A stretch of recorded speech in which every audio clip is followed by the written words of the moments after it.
ಕ್ಷೇತ್ರದ ಸಂಜಯ್ ನಗರ ಈ ಭಾಗದಲ್ಲಿ ನಾವು ಪ್ರಾಥಮಿಕ ಆರೋಗ್ಯ ಕೇಂದ್ರವನ್ನ ಅತ್ಯಂತ ಸುಸಜ್ಜಿತವಾಗಿ ನಿರ್ಮಾಣ ಮಾಡಿ ಕೇವಲ 1 ವರ್ಷದ 2 ತಿಂಗಳುಗಳಲ್ಲೇ ಈ ಆಸ್ಪತ್ರೆಯನ್ನು ಕಟ್ಟಿ ಇವತ್ತು ಲೋಕಾರ್ಪಣೆಗೊಳಿಸಿದ್ದೀವಿ. ನಿಮ್ಗೆಲ್ರಿಗೂ ನಾನು ಅಭಿನಂದನೆಗಳನ್ನ ಸಲ್ಲಿಸ್ತಾ ಇದ್ದೀನಿ. ವೇದಿಕೆಯ ಮೇಲ್ಭಾಗದಲ್ಲಿ ಆಸೀನರಾಗಿರುವಂತಹ ಎಲ್ಲ ಹಿರಿಯ ಮುಖಂಡರು, ಎಲ್ಲ ಡಾಕ್ಟರ್ಸ್ ಮತ್ತು ಎಲ್ಲ ಇಂಜಿನಿಯರ್ಸ್, ನಿಮಗೆಲ್ರಿಗೂ ನಾನು ಧನ್ಯವಾದಗಳನ್ನು ತಿಳಿಸ್ತಾ ಇದ್ದೀನಿ. ಮತ್ತು ವೇದಿಕೆ ಮುಂಭಾಗದಲ್ಲಿ ಕೊಟ್ಟಿರುವಂತಹ ಹೆಬ್ಬಾಳ ಕ್ಷೇತ್ರದ ಎಲ್ಲ ನನ್ನ ಪ್ರೀತಿಯ ಬಂಧುಗಳಿಗೂ ಸಹ ನಾನು ಇವತ್ತು ಈ ಕಾರ್ಯಕ್ರಮಕ್ಕೆ ಸುಸ್ವಾಗತವನ್ನ ಬಯಸ್ತಾ ಇದ್ದೀನಿ.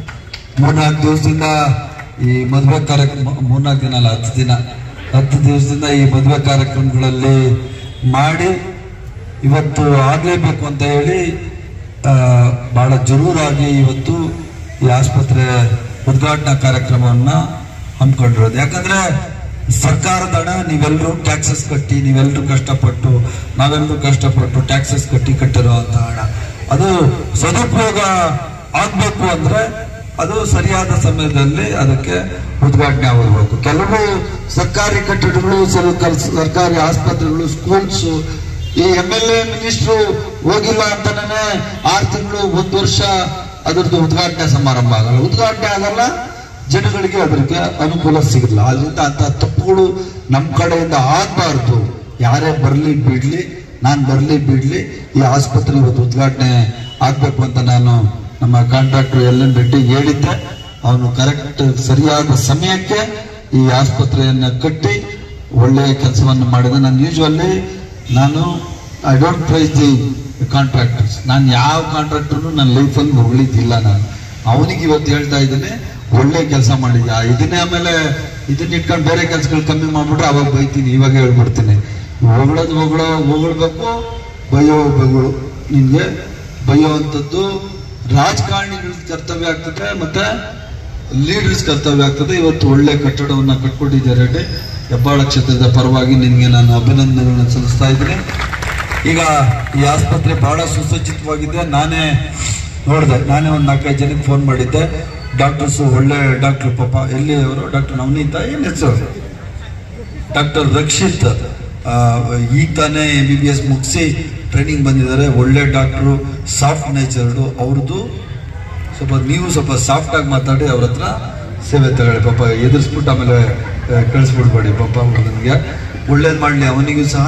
ಮತ್ತೆ ನಮ್ಮ HO ಬಂದಿದ್ದಾರೆ, ಮತ್ತೆ ನಮ್ಮ ಕ್ಷೇತ್ರದ ಆರೋಗ್ಯ ಅಧಿಕಾರಿಗಳು ಬಂದಿದ್ದಾರೆ. ಅವ್ರಿಗೂ ನಾನು ಈ ಸಂದರ್ಭದಲ್ಲಿ ಅಭಿನಂದನೆಗಳನ್ನು ಸಲ್ಲಿಸ್ತಾ ಇದ್ದೀನಿ. ಈ ಆಸ್ಪತ್ರೆಯ ಉಪಯೋಗ ಇಡೀ ಕ್ಷೇತ್ರದ ಎಲ್ಲ ಜನರಿಗೆ ಸಿಗುವಂತೆ ಆಗಲಿ. ಪ್ರಾಥಮಿಕ ಆರೋಗ್ಯ ಕೇಂದ್ರಗಳು, ಸರ್ಕಾರಿ ಆಸ್ಪತ್ರೆಗಳು ಯಾವುದೇ ಪ್ರೈವೇಟ್ ಆಸ್ಪತ್ರೆಗಳಿಗಿಂತ ಕಮ್ಮಿ ಇಲ್ಲ ರೀ. ಆದ್ರೆ ಕೆಲವರು ಏನ್ ತಿಳ್ಕೊಂಡ್ಬಿಡ್ತಾರೆ, CHO ಚೀಫ್ ಹೆಲ್ತ್ ಆಫೀಸರ್, ಅವರಿಗೂ ಸಹ ಏನ್ ಹೆಸರೇನೋ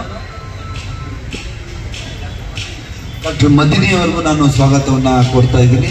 ಆದ್ರಿಂದ ಯಾವುದೇ ಪ್ರೈವೇಟ್ ಆಸ್ಪತ್ರೆಗಳಿಗಿಂತ ನಮ್ಮ ಸರ್ಕಾರಿ ಆಸ್ಪತ್ರೆಗಳು ಕಮ್ಮಿ ಇಲ್ಲ. Boring hospital, Victoria hospital, Kidwai, ಮತ್ತೆ ನಮ್ಮ Jayadeva institute of art specialist ಎಲ್ಲ ಇದ್ದಾರೆ. ಇವರೆಲ್ಲ ಬೆಸ್ಟ್ ಹಾಸ್ಪಿಟಲ್ಸ್ ಅವೆ. ಬಟ್ ಎಲ್ಲ ಜನಗಳು ಎಲ್ಲ ಪ್ರೈವೇಟ್ ಹಾಸ್ಪಿಟಲ್ಗೆ ಸಾಲ ಮಾಡಿ, ಮನೆ ಮಾರಿ, ಸೈಟ್ ಮಾರಿ, ಬ್ಯಾಂಕಲ್ಲಿ ಲೋನ್ ತಗೊಂಡು ಹಾಸ್ಪಿಟಲ್ಗೆ ಹೋಗ್ತಾರೆ. ಆದ್ರೆ ಇವತ್ತು ಕಿದ್ವಾಯಿಯಲ್ಲಿ ಸಿಗ್ತಾ ಇರುವಂತಹ ಆರೋಗ್ಯ ವ್ಯವಸ್ಥೆ, ಜಯದೇವ ಹಾಸ್ಪಿಟಲ್ ಸಿಗ್ತಾ ಇರುವಂತಹ ಆರೋಗ್ಯಕ್ಕೆ ಸಮಸ್ಯೆಗೆ ಪಕ್ಷದಲ್ಲಿ ಅವ್ರು ಕೊಡ್ತಾ ಇರೋ ಪರಿಹಾರಗಳು ಪ್ರೈವೇಟ್ ಹಾಸ್ಪಿಟಲ್ ಅಲ್ಲಿ ಕೊಡ್ತಾ ಇಲ್ಲ. ಆದ್ರೆ ಜನಗಳಿಗೆ ಇನ್ನೂ ಗೌರ್ಮೆಂಟ್ ಹಾಸ್ಪಿಟಲ್ ಅಂದ್ರೆ ಅಲ್ಲಿ ಏನೋ ಒಂಥರ ಬಹಳ ಕೀಳಾಗಿ ನೋಡ್ತಾರೆ, ಟ್ರೀಟ್ಮೆಂಟ್ ಸಿಗಲ್ಲ ಅನ್ನೋದು. ಇದನ್ನ ದಯವಿಟ್ಟು ಬಿಡಬೇಕು ಅಂತ ನಾನು ಈ ಸಂದರ್ಭದಲ್ಲಿ ಹೇಳಿ, ಇಂಥ ಸುಸಜ್ಜಿತವಾದ ಆಸ್ಪತ್ರೆಗಳನ್ನು ಹೆಬ್ಬಾಳ ಕ್ಷೇತ್ರದಂತ ಎಲ್ಲಾ ಜಾಗಗಳಲ್ಲಿ ಮಾಡೋದೇ ನನ್ನ ಉದ್ದೇಶ. ಹೆಬ್ಬಾಳದಲ್ಲಿ ಇನ್ನೊಂದು ರೆಡಿ ಆಗಿದೆ, ಇನ್ನೊಂದು ವಾರ ಆದ್ಮೇಲೆ ಅದು ಸಹ ಓಪನ್ ಮಾಡ್ತೀನಿ. ಮತ್ತೆ ಈಗಾಗಲೇ ಸನ್ಮಾನ್ಯ ಮುಖ್ಯಮಂತ್ರಿಗಳು ಮತ್ತೆ ನಮ್ಮ ಫೈನಾನ್ಸ್ ಇಲಾಖೆ ಹತ್ರ ಮಾತಾಡಿದ್ದೀನಿ. 300 ಕೋಟಿ ರೂಪಾಯಿ ಕೊಡ್ತೀನಿ ಅಂತ ಹೇಳಿದ್ದಾರೆ. ಆ 300 ಕೋಟಿ ಕೊಡ್ತೀನಿ ಅಂತ ಹೇಳಿದ್ರೆ ನಾನು ಕೊಡ್ರಿ ಅಂತ ಫೋರ್ಸ್ ಮಾಡ್ತಾ ಇದ್ದೀನಿ. ಬಜೆಟ್ ಅಲ್ಲೇ ಅದು ಬರುವಂತಹ ಬಹಳಷ್ಟು ಅದಕ್ಕೆ ಎಕ್ಸ್ಪೆಕ್ಟೇಷನ್ಸ್ ಇದೆ. 300 ಕೋಟಿ ತಗೊಂಡು ನಮ್ಮ ಹೆಬ್ಬಾಳ ಕೃಷಿ ವಿಶ್ವವಿದ್ಯಾನಿಲಯದಲ್ಲಿ ಮಲ್ಟಿ ಸ್ಪೆಷಾಲಿಟಿ ಹಾಸ್ಪಿಟ್ಲು ಅಂದರೆ ಹಾರ್ಟು, ಕ್ಯಾನ್ಸರು, ಮಕ್ಕಳಿಗೆ ಅಂದರೆ ಹೆಣ್ಮಕ್ಳಿಗೆ ಹೆರಿಗೆ ಆಸ್ಪತ್ರೆ ಎಲ್ಲ ಫೆಸಿಲಿಟಿ ಇರುವಂತಹ ಮಲ್ಟಿ ಸ್ಪೆಷಾಲಿಟಿ ಹಾಸ್ಪಿಟಲ್ ಕಟ್ಟಬೇಕು ಅನ್ನೋದು ನನ್ನ ಆಸೆ ಇರ್ತದೆ. ಡೆಫಿನೆಟ್ ಆಗಿ ಈ 3 ವರ್ಷದೊಳಗಡೆ ಮಾಡೇ ಮಾಡ್ತೀನಿ. ನಿಮ್ಮೆಲ್ಲರ ಆಶೀರ್ವಾದದಿಂದ ಈ ಮಾಡುವಂಥ ಎಲ್ಲದು ನಿಮ್ಮದೇ ಈ ಶ್ರೇಯಸ್ಸೆಲ್ಲ ನಿಮಗೆ ನೀವು ಗೆಲ್ಲಿಸಿ ನನಗೆ MLA ಮಾಡಿ ಮಿನಿಸ್ಟರ್ ಮಾಡಿದ್ರಿಂದನೇ ಹೆಬ್ಬಾಳ ಕ್ಷೇತ್ರಕ್ಕೆ ಒಳ್ಳೇದಾಗ್ತಾ ಇರೋದು. ರಾಜಕೀಯವನ್ನ ಬದಲಿ ಪಕ್ಕಕ್ಕೆ ಇಟ್ಟು ಕ್ಷೇತ್ರಕ್ಕೆ ಒಳ್ಳೆ ಕೆಲಸಗಳು ಮಾಡುವಂತ ಕೆಲಸಗಳು ಆಗ್ಲಿ. ಇವತ್ತು ಸಮಾಜದಲ್ಲಿ ಅತ್ಯಂತ ಮುಖ್ಯವಾದದ್ದು ಆರೋಗ್ಯ ಮತ್ತು ಶಿಕ್ಷಣ. ಆರೋಗ್ಯಕ್ಕೆ ಈಗಾಗಲೇ ಹಲವಾರು ಆಸ್ಪತ್ರೆಗಳು ಕಟ್ಟಿಸಿದ್ದೀನಿ. ಮತ್ತೆ ಶಿಕ್ಷಣಕ್ಕೆ ಡಿಪ್ಲೊಮಾ ಕಾಲೇಜಿಂದ ಹಿಡಿದು PU ಕಾಲೇಜಿಂದ ಹಿಡಿದು ಡಿಗ್ರಿ ಕಾಲೇಜಿಂದ ಹಿಡಿದು ಎಲ್ಲ ಕಾಲೇಜ್ ಮಾಡೇ ಆಯ್ತು. ಮೆಡಿಕಲ್ ಕಾಲೇಜ್ ಮಾಡೋಕ್ಕಾಗಿಲ್ಲ, ಮೆಡಿಕಲ್ ಕಾಲೇಜ್ ಮಾಡೋಕ್ಕೆ ಅವಶ್ಯಕತೆ ಇಲ್ಲ. ಇನ್ನು ಉಳಿದಿದ್ದೆಲ್ಲ ನಾವು ಮಾಡಿದ್ದೀವಿ. ಇಂತಹ ಮೂಲಭೂತ ಸೌಕರ್ಯಗಳು ಕೊಡುವಂತಹ ಸರ್ಕಾರ ಕಾಂಗ್ರೆಸ್ ಸರ್ಕಾರ, ಸಿದ್ದರಾಮಯ್ಯನವ್ರ ಸರ್ಕಾರ.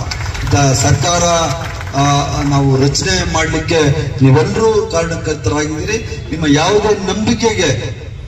ಯಾವುದೇ ನಂಬಿಕೆಗೆ ಕಿಂಚಿತ್ತು ಅದಕ್ಕೆ ಏನಾದ್ರೂ ತಪ್ಪು ಬರದೇ ಆದ ರೀತಿಯಲ್ಲಿ ಸರ್ಕಾರವನ್ನು ಇವತ್ತು ಸಿದ್ದರಾಮಯ್ಯನವ್ರು ನಡೆಸ್ಕೊಂಡು ಹೋಗ್ತಾ ಇದ್ದಾರೆ.